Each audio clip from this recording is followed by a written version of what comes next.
Hörmətli xanım sədr, hörmətli deputatlar, media nümayəndələri, səhiyyə sahəsində xeyli irəliləyişlərə nail olmuşuq və artıq vətəndaşlar pulsuz tibbi xidmətlərdən faydalana bilir.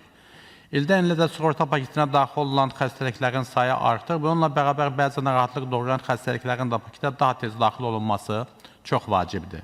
Mövzum isə biraz fərqlidir. Bugün tibb müəssisələrində pasientlərə xidmət göstərən həkim kollektivindən başqa texniki və qeyri-tibb işçiləri də var.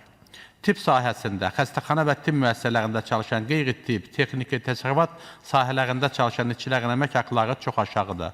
Xəstəxanalarda olan xidmət personalı ilə söhbət edirəm və görürəm ki, onlar səhərdən axşama kimi 400-500 manata çalışır. Bu şəxslərin sosial vəziyyətini yaxşılaşdırmaq üçün onların əmək haqqları əsaslı şəkildə gərək artırılsın. Bu barədə həm tibbi sığorta agentliyi, həm də təbii ilə söhbətlərim olub. Yalnız 50 manat əmək haqqını artırmaq üçün xeyli vəsait tələb olunur.